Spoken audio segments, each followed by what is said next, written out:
Welcome to Beyond the Pod, presented by SodaStick.com. Brunette, he moves, Brunette back in, he scores! Minnesota has upset the Colorado Avalanche! Andrew Brunette, the game-winning goal! Here are your hosts, the second greatest scorer in Gopher hockey history, Pat Micheletti, and the second greatest hockey analyst on this podcast, Brandon Mileski.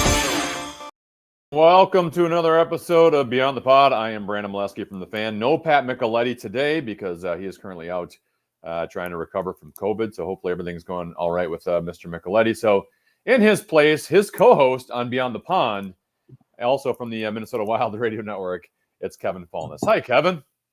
Howdy, Brandon. I talked to Pat a little bit yesterday. It sounds like he's recovering just fine, but yeah, it's scary stuff, man. We just saw the Wild go through it last night, and we hope for the best for Mr.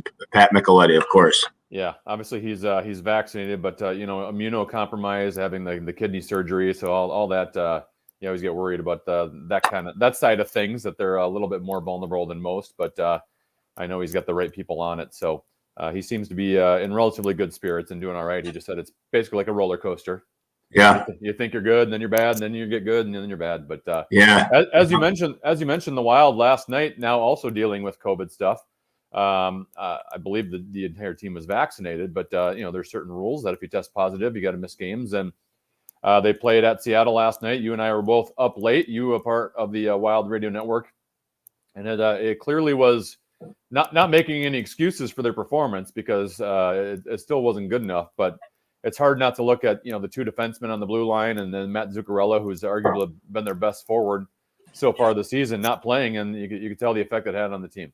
Yeah, I mean, it started on Tuesday when you lost half of your coaching staff. First of all, Darby amongst them, TJ Lendra in the video suite, and then the goalie coach Freddie Shabbat. Then it carries over into Thursday, and not only do you have the two guys dealing with the COVID, now you got two integral parts of your blue line missing because of injury. So, yeah, I mean, it wasn't a recipe for success. I think maybe they got off to that fast start, and then they took their foot off the pedal a little bit because it felt like they kind of relaxed, and Seattle devoured them, especially that second period. I mean, if not for Cam Talbot, that should have been a 10-1 hockey game for sure. So, it like you said, and like the guys said in the postgame show a number of times, it's not an excuse, but it is. It's a partial excuse. It still doesn't excuse some of the performances from some of the players, but you're right, Kevin. You look at the game last night, through 13, 14 minutes of that game, Wild were controlling the play in the first period. They obviously got the 1-0 lead. And you look at Seattle and you go, wow, it just doesn't look like a very talented, skilled team. I mean, they have some decent players, but kind of a lot of no-names on that team. And you're just thinking you're probably going to coast. And maybe the players thought that too, because from about the last 6-7 minutes of the first period throughout the entire second period, that was as tilted as we've seen against the Wild in quite some time. Yeah, I mean, well, the shot advantage 17-5 in favor of the Kraken. Talbot was outstanding. I mean, he was rock solid. That's the silver lining out of all this. He comes away with 34 saves total, and a 2-1 hockey game didn't deserve to be that close. I know they had that big push there in that third period, but the second was so out of whack, and it was hard to watch at times, no doubt about it. And so many of their key members were just discombobulated, had zero offensive punch. Their best opportunities, I can think of Jules Eriksson trying to smack one in from the side of the cage. Grubauer stops one, and then of course you had the breakaway by Kirill Kaprizov. Even if he got hooked a little bit, still that's one that was tailor-made for his first goal of the season. So there were a lot of things to be concerned about out of last night, but I don't think there's any doubt that they'll be ready for bear come Saturday when they're in Colorado. Yeah, a lot of the concerns people have had through the first 6 games, Kevin, actually performed pretty well last night, right? I mean, the penalty kill has been a big topic of discussion, and I've said from the get-go, like, they're not going to be at a 68% penalty kill all year long. Like, it's gonna get better, and they killed off all 4 last night against Seattle, and the goaltender, as you mentioned, I think a big reason for that. I mean, Cam Talbot, by far his best game of the season last night, so that's encouraging. When you're missing players, you need someone like your goaltender to step up. I guess still maybe the biggest concern is your star power with Kirill Kaprizov and Kevin Fiala. Last night, we'll talk about Kaprizov specifically, and we'll also talk about them both being on the same line here in a little bit. But I thought Kaprizov was better last night. He obviously had the assist on the Ryan Hartman goal. I mean, that was a fantastic pass. Had 6 shots on goal. Just seemed a little bit more active. There's still an element of him, Kevin, where last year he was a guy that would battle with defensemen and get in the corners and steal pucks. And there's still a physical element. I know he's not a big guy, but he was a guy who was strong on his skates. There's still a physical element of his game that is missing right now, and maybe even like a burst of speed that is missing from his game. But I at least thought there were signs last night that he was better last night than he had been the previous, I'd say, 3 games. I think right now they're both pressing. I think it's infecting their game in every way, shape, or form. It's hindering, and I'm talking about him and Fiala. It's hindering them both defensively. Offensively, they're doing everything they can. They're stretching out their shifts, and all they want to do is bury the puck. And I think for Kaprizov, he gets that first one, and the weight of the world is going to come off his shoulders. I really do think so, and I think that's going to cure a lot of the problems that he's having. I think Dean Evison talked about it last night with both of them in the postgame. He's not happy with their defensive awareness. He's not happy with the chances that and just being smart with their shifts. Again, I think winning is going to cure a lot of this, and then getting a puck into the net. I think that's going to. I don't think we have anything to worry about once he starts scoring. But it's now 7 games with 1 goal between them, and that's not good. Yeah, and we can say all we want about how we're not concerned long term, because I'm not concerned long term with them. But the here and now, you also know in his own head, a guy like him who's used to scoring, that you're going to start thinking about it, and it's I guarantee it's keeping him up at night, and that's just because he's that type of player. He's that type of goal scorer, and to go 7 games with none. I don't care if it was January. If he went on a 7-game stretch in January without scoring goals, it would eat him alive. But this is to open the season after signing a 5-year, $45 million contract. I guarantee it's keeping him awake at night, and I think it would solve a lot of problems to get that first one, because it's going to be followed quickly by the second, third, fourth, and so on. I think that's going to cure a lot of things for Kirill Kaprizov in particular. All right, let's talk about Kaprizov and Fiala playing together on a line, because this is something obviously Wild fans have clamored for. We've seen it, we see them on the power play together. There's been moments in the last minute of a game when they're on the ice together. They have had some shifts together. Last night, obviously with Matt Zuccarello out because of COVID, that was an opportunity to kind of give Fiala a little bit of audition and see how he would play with Kaprizov for a full game. 1 game, small sample size here, Kevin. Not even a game, half a game. It didn't last the whole game. It didn't last the whole game, but they were meant to play the whole game. Like I said, small sample size here. I just don't like the two together. And I think the main reason, Kevin, is Fiala is a guy that needs to hog the puck. He needs to have the puck on his stick a lot. And, I think that's why a lot of times, he's kind of playing with third line type players that don't seem like they're skilled guys that can fit with him, because he's not great at getting others involved. He's more of a guy who's going to handle the puck and hold on to it for as long as he can. And when you have a guy with Kaprizov, who you also want the puck on his stick, it's just, to me, it's not a great fit. And I would have tried it last night, so I don't blame them for trying, because, well, you don't know what you got until you throw them out there together, and you get 2 skilled guys. And there's been moments they've been together where they've looked good, but over a course of an entire game or a stretch of games, I just Fiala holds on to the puck too much, and that's not a great combo with Kaprizov. Kaprizov needs guys that are constantly moving the puck, which is why him and Zuccarello work so well together. Yeah, it's disappointing, because I was looking forward to that. That was the silver lining coming out of the malaise of the 2 COVID tests and the 2 injuries, and the fact that you were going to see them get to play on a line together, 5-on-5, and have Jules Eriksson in the middle. And to me, it didn't work for either of them, or certainly not for Dean Evison, because it only lasted half the hockey game. But you're right, they both need to be selfish players. Fiala, God bless him, and this isn't a rip at him, he is a selfish player. Kaprizov needs to be more selfish, and last night to get 6 shots on goal, that's a step in the right direction. But he needs to shoot the puck more. He needs to be a guy who's doing more of the shooting rather than the setting up, and that's why I don't think that works so well with them both on the same line together, because they both need to be the guys taking the shot. So I don't know. My guess is you're not going to see that again anytime real soon, except on the power play and maybe at the end of a hockey game. But I was excited, and I was disappointed to see the results. One of the storylines going into this season, Kevin, was, your blue line, you made a bunch of changes. Ryan Suter gone, you bought him out. Carson Soucy, you lost in the expansion draft to Seattle, and he didn't play last night, by the way, for Seattle. And then Ian Cole, you didn't sign him back in free agency. Bunch of new faces: Alex Goligoski, Dmitry Kulikov, John Merrill, Jordy Ben, who we finally saw last night. And one of my biggest concerns that I stated with Pat on this podcast going into the season was I'm not a fan of our depth on defense. That if and you could say this for a lot of teams, but if one of your top 4 defensemen go down for the Wild, I think this team's a little bit in trouble. Now Kulikov has been better than I had imagined, but John Merrill is what he is.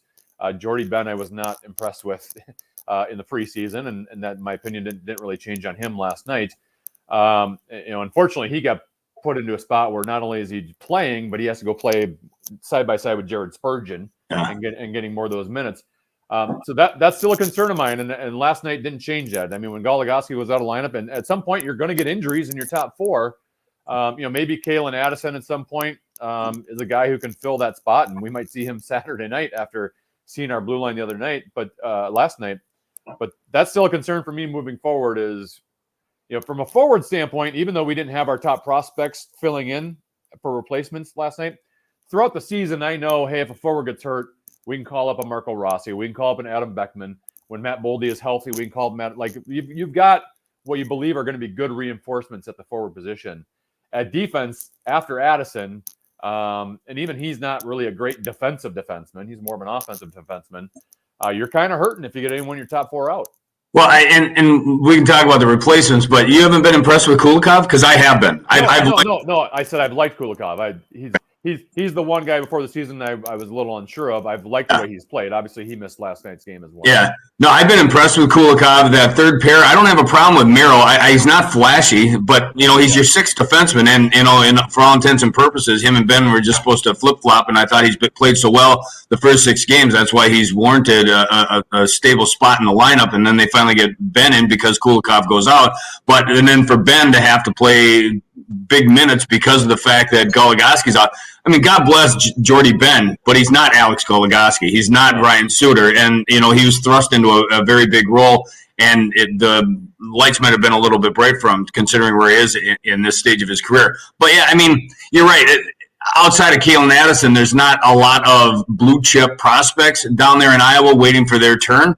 But Addison's a pretty good prospect, and my guess is you probably do see him Saturday because of the fact. And again, God bless John Lazat. God bless the guys that did what they could on Thursday in Seattle.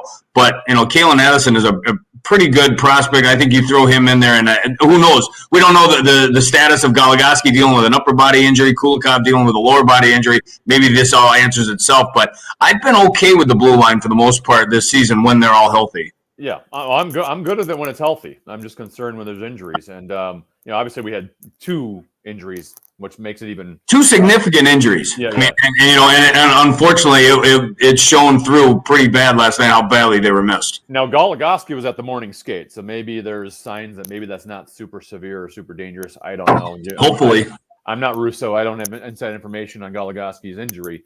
But to your point, I don't care what the Colorado Avalanche record is, Kevin. I don't care that they've gotten off to a slow start. If you don't have Goligoski specifically, and even Kulikov in the lineup, it's going to be a tough road to hoe Saturday night. Well, anytime you're going to Ball Arena, I mean, it's going to be tough. If the Wild were at the top of their game, they knew that would be a tough way to start to go to Ball Arena and play the Colorado Avalanche, who, for all intents and purposes, are the odds-on favorite to win the not only the Central Division, the Western Conference, contend for a Stanley Cup. Those are their aspirations. I think we talked about their glaring weaknesses in goal. Darcy Kemper is not the guy that I'd want to hang my Stanley Cup aspirations on. But beyond that, they're loaded. Now, they're battered. They're bruised as well. I don't believe Mikko Rantanen played last night. So, and that's just one. Taves, I think, is out. And Nishushkin. They've got a number of guys, key pieces that have been missing from their lineup. So they're not going to use any excuses come Saturday either. But all of a sudden, they've won 2 of 3. They took down the Blues last night and handed St. Louis their first loss of the season. So, obviously a tough team to contend with, especially in their building, and we know all about them. I can't believe we played them 8 times last year. I think Avs took 5 of 8 in the series, 3 of 4 at Ball Arena, so we know how tough they are, and it's going to be they need a much better effort tomorrow night than they had last night in Seattle against the Kraken. All right, Kevin, we're going to segue from the Wild to the NHL overall next, but first I want to tell our listeners and our viewers about sodastick.com who sponsor Beyond the Pod. Go to sodastick.com to get your original Minnesota sports-inspired goods. If you haven't seen this yet, you got to check it out. All of their apparel is screen printed here in Minnesota on super soft, super comfy shirts. You will love it. We're going to hook you up with 15% off your next order. Use the code KFAN for 15% off. That is sodastick.com, SOTASTICK.com. Original Minnesota sports-inspired goods. Use the code KFAN for 15% off your next order. Kevin, so here's what I would like to do next. Okay. After seeing the Seattle Kraken's uniforms and logos last night, and we'd seen it earlier, I have a new logo that has jumped up to the top of my NHL logo rankings. Okay. You liked it that much, huh? Number one on my list is the Seattle Kraken. I think they have the best logo in the NHL. And Kevin. And you have graphics. Of course I have graphics for this. For those watching on the KFN YouTube channel, which you subscribe to. Yeah.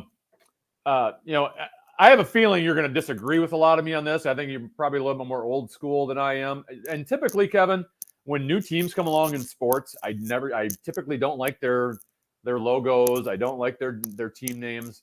There's something about the Seattle Kraken, and I know some might not like the color scheme, the multiple blues they got going on, but I think just purely on the logo, I think that thing is awesome.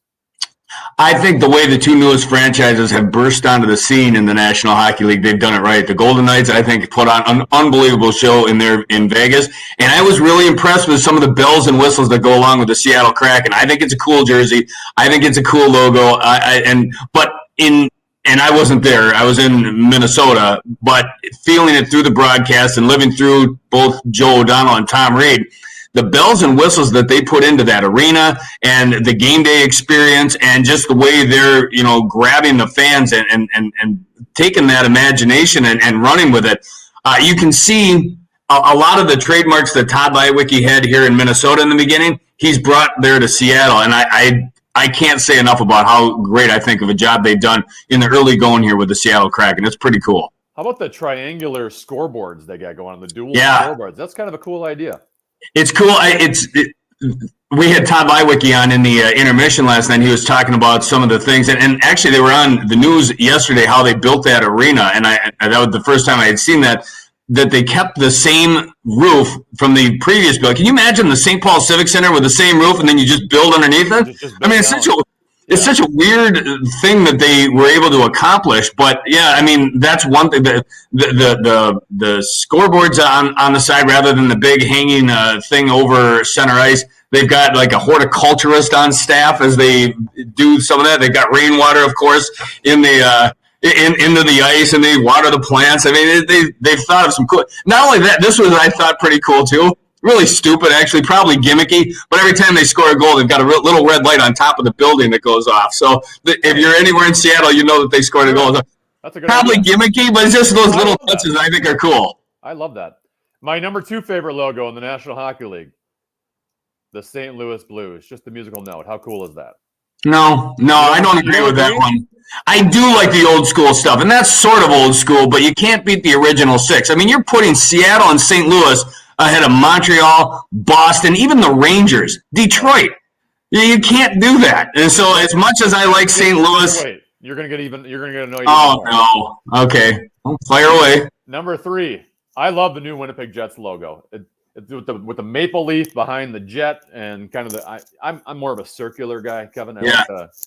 What about Montreal? I mean, the old Montreal Canadiens uniforms. I think of Jacques Lemaire and Patrick Roy and some of the old school great. It's just a C and an H.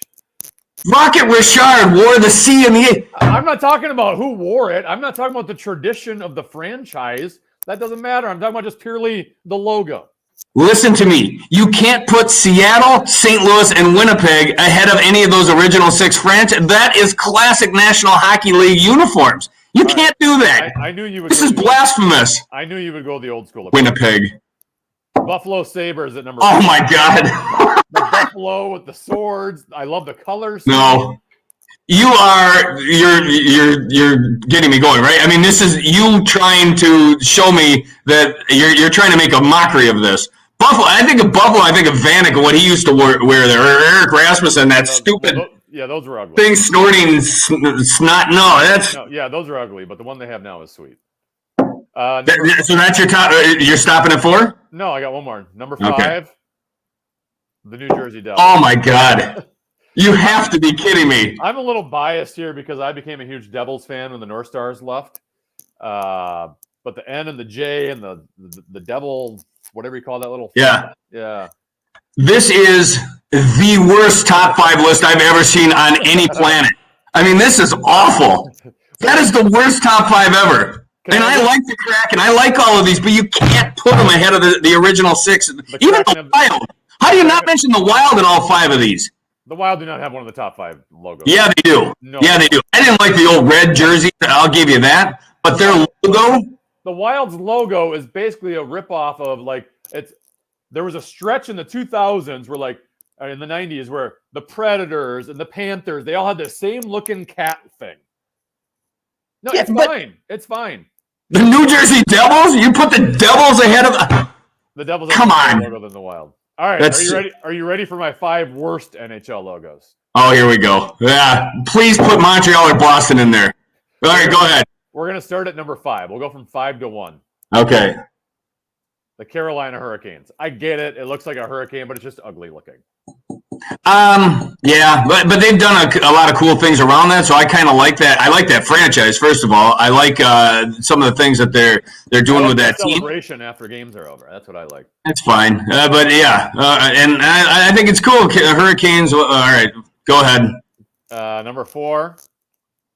I hate that. What's going on with the logo? I don't. Yeah, no, I've never been a fan. Flag, but I just don't know what's going on. Don't like the logo, don't like the sweater, don't like the team, don't like the franchise, and I hate the cannon. The cannon is one of the worst things in all of sports. The cannon should be their logo, though. Like when they've done some of the alternate uniforms, they've had the cannon. That's a better logo than the one they go with now. The cannon should be loaded into a gun and fired at the sun. Just stop with the cannon.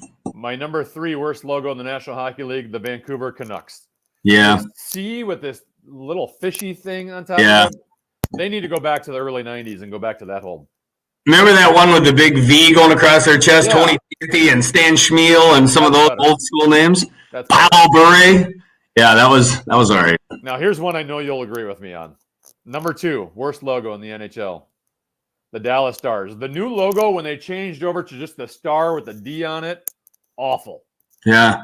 I'm trying to think of what there is now. Like the star is one of the coolest shapes there is. I love the star shape. Obviously, it was great when it was the North Stars with the Dallas early on of the Dallas Stars. But this new logo they made, like I said, it's a simple star with a D over it. It's just. I don't know if it's still their third uniform, but is it the one that looks like a uterus? Oh, what? You see that one? It's actually like a moose head or a cow head or a bull head, and it's got a little star for an eye, but it looks like a uterus on there. I have no idea what you're talking about. Yeah, I think it's their third jersey. Go look it up when we're done. But yeah, you're right. I mean, the whole thing has been bad since they got rid of the N and the big star back in the day with those colors. That was awesome. It's been downhill ever since. And the worst logo and color scheme in the National Hockey League, the Anaheim Ducks. Yeah, it's awful.